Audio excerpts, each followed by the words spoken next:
Welcome to SwineTime Podcast. I am your host, Dr. Spencer Wayne. I'm here at Pipestone, and I get to host this great podcast. I'm one of the staff veterinarians working with hog farmers in the area, and I'm also one of the owners of Pipestone Holdings, and I have this great pleasure of interviewing people periodically every so many weeks that have interesting things to tell us. And again, I want to thank Abby, Molly, and Kira for getting better microphones, because the sound quality now on these podcasts is so much better. So thanks to those. Again, I think I thanked them the last podcast as well. Today, we have a great guest. Probably going to be the best show ever, maybe. Hal Schmidt, somebody I've known for a long time, and he's going to talk to us about transportation and everything associated with transportation. But before we get into any of that, I said I've known him for a long time. There's a ton of stuff about Hal I don't know, but I'll turn it over to him to explain who he is and how he got to this spot, a little bit of his own personal history with us and outside of our group here, just what he's done. Well, you've promised what this interview is going to be like, so we'll break that right away. And a little background, I've been part of Pipestone for over 35 years. And one of my first experiences with Spencer was a phone call telling me that he had ran out of gas in a vehicle that Gordon Spronk used to have, and the gauge has never worked on it, and they both had a different calculation on how far you could go after it said empty. So that was a good experience to go pick Spencer off the interstate by Laverne. Yeah, and I remember that because I was right by the Laverne exit, I think, and I knew you were close. I was hoping you would answer the phone, and you did, so I thank you for that. Your definition of close to the exit is different than mine, but yes, you were on the interstate. Yeah. Okay, I interrupted you. Go ahead, please. So that's the basics. Did come on board as a big gain feed representative. Got to know my clientele that way. And 8 years ago, I transitioned to Pipestone, and Dr. Minion asked me if I would consider focusing on transportation. So it was relatively new for me, but 8 years ago is when transportation became my passion. Okay, 8 years ago. Thought it had been slightly longer, but that's about right. You mentioned back with big gain feeds. I remember those days because I'm about 18 years myself with the company, and I remember with those farms, you knew about feed, and you knew about people, and you were kind of like a wheel greaser a little bit on if there was 10 situations, you figured out how to get through it. You were always massaging personalities and constraints. I'm saying that. Is that about right? Relationship manager has always been my title. Yep. But so that would apply directly to your skills today. It's got to be, because you can't be rigid, and you got to be able to work with people on what you're doing now. It's agriculture. You have to be able to be flexible. Okay. So 8 years, transport starts. Why? Well, when we were looking at it, Luke said, truthfully, this division was developed by accident or necessity. It wasn't real fun for any commercial trucker to get involved and get the trailers as clean as we needed them, to be as flexible. So the biosecurity kind of drove the fact that the vet clinic ended up owning some trucks, using your employees or our employees at that time to drive trucks. And then it progressed to the point where we started growing faster. We went from goosenecks to semis. And that's when, we needed to make a decision to do it properly and professionally, or get out of it totally and outsource it. So that's the development of Pipestone Transport and the direction we're going today. Okay, so in my mind, because I've been watching it over the years and it muddles all together, there's transport as a company. There is a truck wash that we have right here local, just on the east side of the clinic complex. And then there's also one missing piece. What am I thinking? The dry building? The dry building, yes, exactly. And so those are just by happenstance. We had some empty buildings from a previous occupant that were perfect for that. But, did they all come at the same time, or did this develop kind of first this is this and then the next came, or how did that come about? It certainly developed over time. So anybody who's been into the Pipestone campus, actually where the main meeting rooms are today over in the annex, we actually were washing pickups and trailers in that building.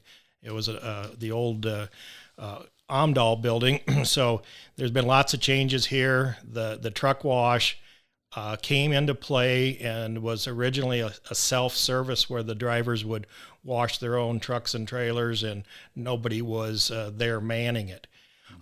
So as we've grown, today we have hubs, and I would call that any place that there's washing of transport vehicles going on. So there's 7 hubs throughout the Midwest where there is a wash setup, whether it's done, basically as a self-service by the driver or a crew. The particular one here in Pipestone, we wash about 20 trailers a day. We'll have 12 to 14 employees on staff every day to get that kind of work done. So, and then the driving division is actually separate from the wash division as far as we use owner operators, and the definition of that is an individual that does the driving of his own power unit and then pulls a trailer that's owned by one of the sow barns. So the driving is another entity of it, and then some of the locations have what we call a dry building, and that's where the trailers can be parked inside, kept out of the weather, kept away from birds nesting and stuff like that. So that's kind of the 2 main things. You have to have the wash and you have to have the driving hub. The drying buildings is a luxury that isn't located everywhere. Okay. There's one other little piece that you mentioned, but maybe different than other pork production companies out there, and that is this sow unit owns this trailer. And I know it because I know it, and you mentioned it, but other systems may have a community trailer that gets used by several entities. That's different than what we do because every unit is owned by producers and they own their own trailer, and that trailer gets handled specially for that unit. It gets washed, it gets put in its own parking slot. Am I saying that right? Pretty much so. The model of the sow barns owning their trailers was twofold. One, it is the basic start of biosecurity. If yours are the only pigs that go on the trailer, that's one level of biosecurity. The other issue was the trailers. Sometimes it's not really efficient if you're only able to put your pigs on one trailer. The trailer doesn't get enough use to justify the cost. So a little bit of it is the cost of biosecurity to own a private trailer. We have learned that in the case of the Pipestone hub, we've had to add what we call flex trailers because the distance some of the trailers are going, we can't get them back and washed and turned in time for the next delivery. So we do work now with a series of flex trailers that have their own pyramid of biosecurity so they can fit into going to several barns, but it's a very strict procedure on how they flex through to keep our system going. Yeah. Okay. So back to the question of why we have transportation. You mentioned right out of the gate, clean, something about clean or sanitation, which is what I remember. But do you want to frame that up? Like, what was it bad where they were elsewhere being washed or housed, or why did we not trust that enough to do it ourselves? How did that come about? Well, I think over time we had some experiences where a trailer was told to us was clean, and we still had a break of disease at a barn. And then when we sent our veterinaries or did our diagnostics to figure out what caused it, you would find there's really different levels of cleanliness. And that's where you have to have the driver and the truck wash all agreeing on what level is. And we could argue today we may be excessive, but it's kind of hard to go backwards after you establish that it took this level for us to know that no disease is being spread through transportation. So we're to a point where if there's a speck of manure bigger than your fingernail, it has to be reprocessed. If we've got more than 5 wood chips in a trailer, it needs to be reprocessed. And kind of a unique deal with the way we do it, Spencer, is we do a dry clean. So the drivers actually scoop out the wood shavings at a separate location. In this case, the sale barn in Pipestone. The wood chips get reused for cattle bedding, but we do the first clean there so we don't have to handle all the wet wood shavings at our wash facility. So when they get to the wash, we are strictly washing basically a bare metal trailer. Okay. So on also another thing that's probably unique about this is you were put into this by necessity, but it was not, hell, let's have a business that makes all sorts of money. It was, we got to do this. And it was essentially a cost center. And it to some degree still is. But can you describe like how we've approached that as a system? Yeah. So the thought process was that the majority of the sow barns want to use Pipestone Transport, but they're not forced to. They could actually decide to find a different source or own their own company.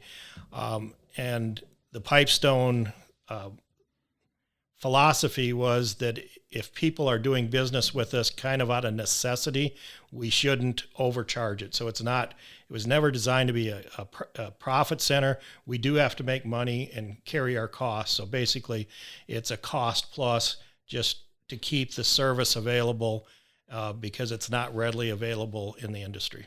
Okay. What's the volume you do? You mentioned 20 trucks a day here, but if you just framed it up per month, year, day, trucks, volume, what is that? So it's hard to track the numbers because they're constantly moving, but we'll move in excess of 5 million wean pigs a year. Probably going to head well over 6 million this year. A couple million miles on the road. Our drivers most of the time do get home every night, so we still feel like we're kind of a regional company, but we move a lot of product, and we go out 5 days a week, and we're kind of like when the weather's rough, we still within the next 2 days have to get that same number of pigs out. We have a holiday week coming up, and we still have to move every pig that needs to be weaned with one less day in the week, and we get it done. Yeah, and you mentioned it right now, wean pigs versus fat hogs. It's wean pigs. It is some breeding stock, but not fat hogs and not feeder pigs. Yep, we do the cull sows and the wean pigs, and then more and more there's connections with gilt multiplication again, and we're helping as often as we can with that. But the market hog, there's a whole group of truckers that handle that, and we stay out of that business. Okay. For logistics, you mentioned that we've got like an owner-operator model that is the bulk of what we have for haulers. That's people that own their own tractor, they're their own driver, and then they come and pick the trailer up. How do you handle logistics on that when it's so spread out? Is there one person that controls all of it? Is it something, there's cross-training? Is it the biggest neck ache of the whole or what is tell us about logistics, how you manage that? Yeah, so training, pretty much you figure out at each hub where you've got a long-term driver that knows the routine. So you recruit them to help educate and train anybody new. We usually have them ride with an existing driver a couple times before they come on with their own truck, so they know the procedures. And then from what we call the logistics of setting up the loads every week, we actually look at the wean schedules on Tuesday the week prior. By Thursday, our team, headed up by Leslie Reese, will put out a trucking schedule for the next week. And then, so basically all of the drivers know next week's schedule on Thursday of the week prior. And then you deal with weather, people calling in sick. It's all part of it. You change your logistics when emergencies come up. You guys, is it mostly phone calls, or you have some fancy app that communicates it out? How high tech have you gotten on it? Well, it's based off of the website, so everything is on there. The main thing, it's not exactly an app, but it is the drivers are able to, on their phone, just click in how many bags of wood chips, how many miles they put on. So our invoicing is done electronically, but it's not necessarily an app.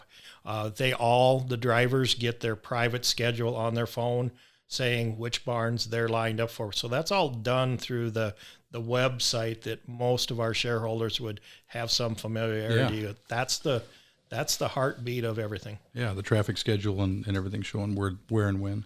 Yep. Okay. Biosecurity. You talked a little bit about it.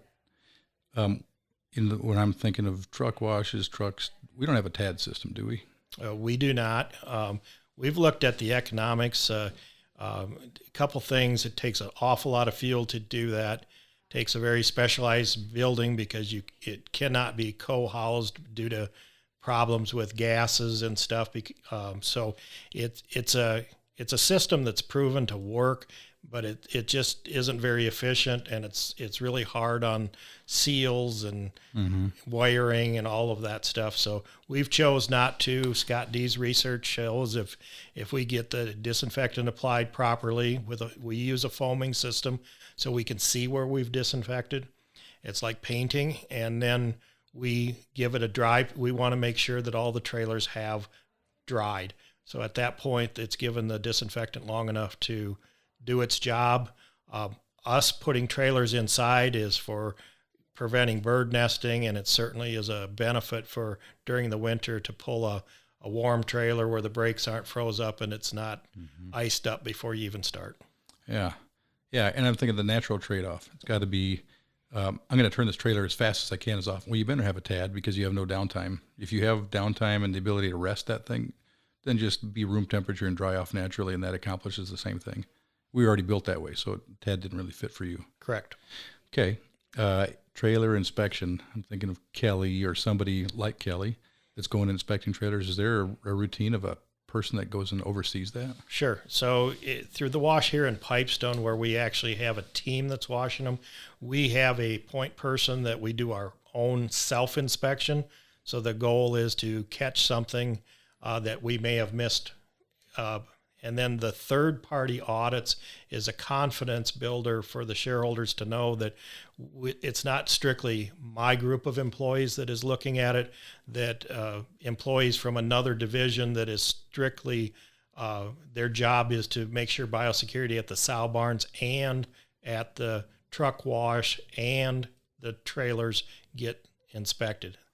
It's kind of a random sampling on the trailers. The washes all get 100% inspected, pretty much weekly. But the trailers, it's a random sampling to make sure that, everybody's trailer gets looked at some point.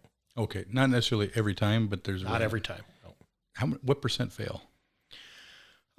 This last quarter, or the first quarter of this year, this hub ran at 97% passed.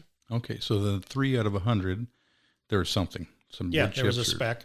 Okay. And usually you'll find that, and we move our trailers about 2 blocks after the wash bay, and a lot of times that driving around the street will shake something loose that, but we've spent a lot of time filling every crack and hard spot on the trailer to try to identify where we miss occasionally, try to identify it so we quit missing that spot. Okay. Anything else on biosecurity? I'm thinking of the farm sees the trailer coming. Have you ever had customer complaints that a trailer is dirty? Well, the minute we hit the outside roads, the trailers look dirty again. Okay. So from our standpoint, the inside of the trailers are clean, dirty line.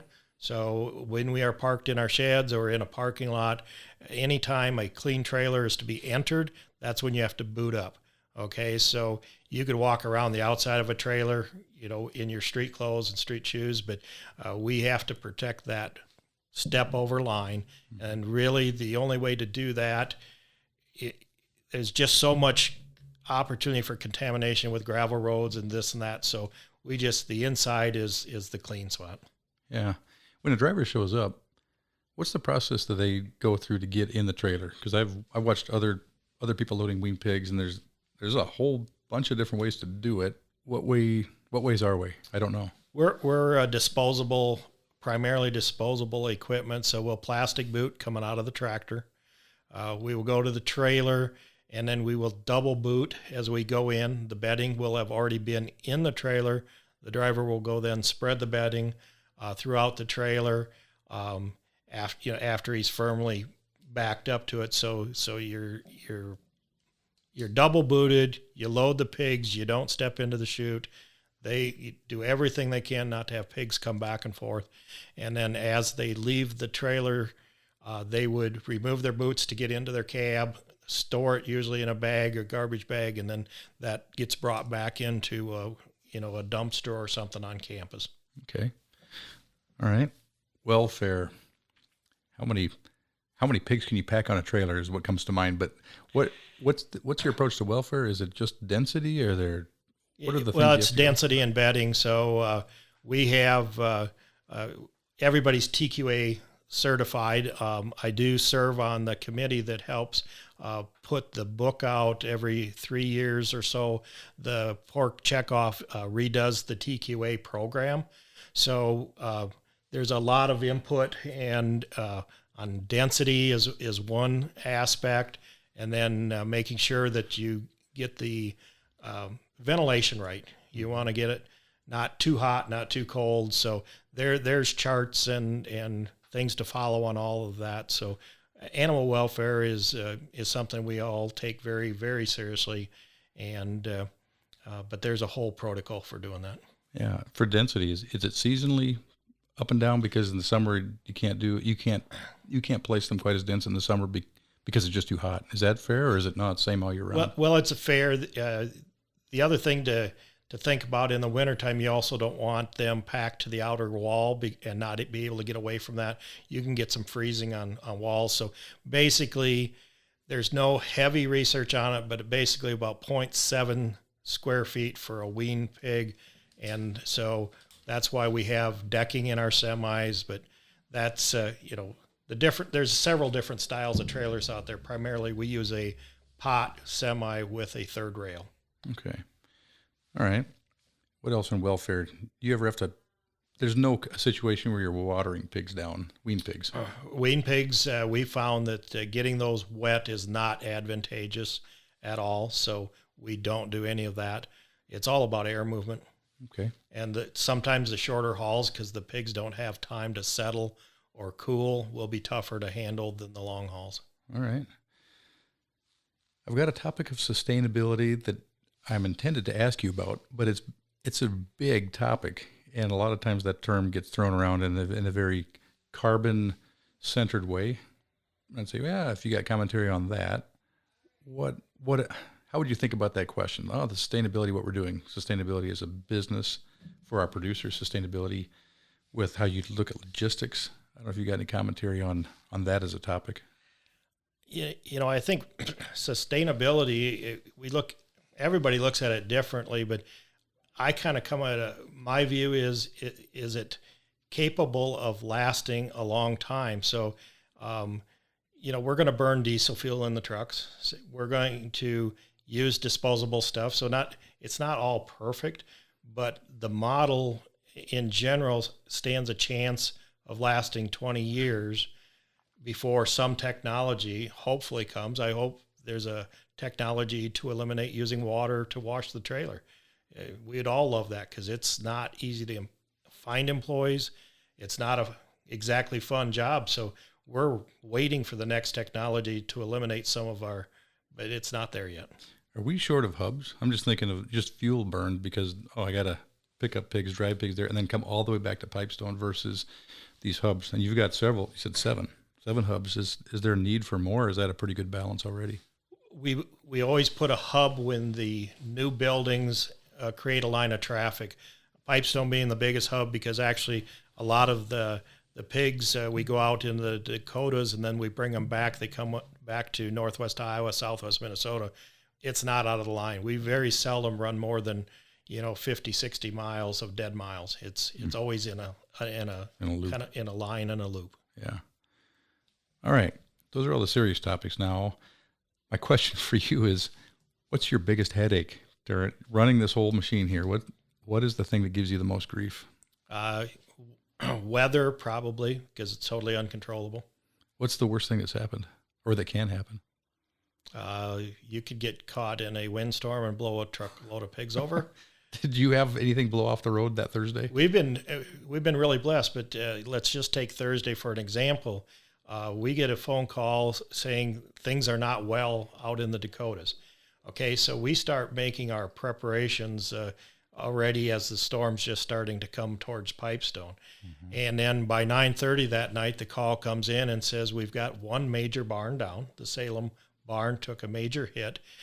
We knew we had to move in excess of 3,000 animals as fast as possible. Basically, the directions were given, find a way to move that many animals in less than 24 hours because water and feed can be a problem. Mm-hmm. So then you find out how giving a lot of people are. They show up. Employees put in overtime. Employees just volunteer, and it amazes me every time we've had a tragedy how well it went to get everything done. Okay. So weather and trailers, getting a lot of trailers mobilized and maybe trailers blowing off the road would be part of the weather thing, besides the building being affected. What else? Well, manpower, labor. CDL drivers are short in the world, so that is a constant problem. Did they get better or worse as we shifted more to owner-operator people hauling versus company employees? Well, it's not better or worse. It's just it's a different mentality that the independence of a trucker is strong as the independence of a farmer. They like their own truck. They like to do it on their schedule to the best you can. So the owner operators is a great model for us. It gives us another tie to independence. Okay. So I asked you what give you the biggest headaches. What's the best part of your job? When you don't get a phone call on the weekend that something didn't get done. Is there ever a weekend where you don't get phone calls? Yeah, a couple. Really? Okay.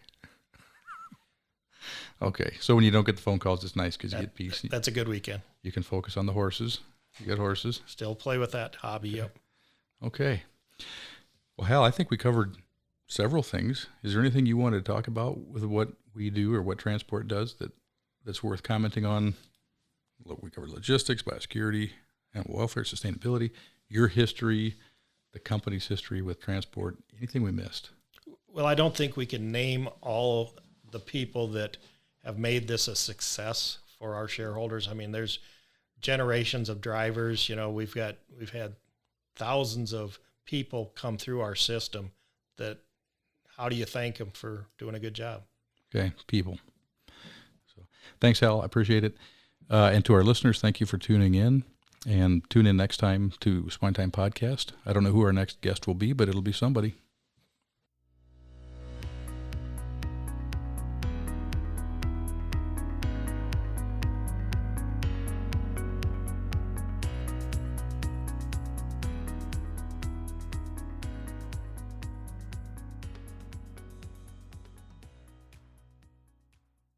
SwineTime Podcast was created for the pork industry and individual pork producers around the country. Hosted by me, Dr. Spencer Wayne, with the Pipestone Veterinary Services. The podcast contains pork industry news, advancements in animal care, and how to enhance your productivity. Monthly podcasts are available on Spotify, Google Music, iTunes, Anchor, and on www.pipestone.com.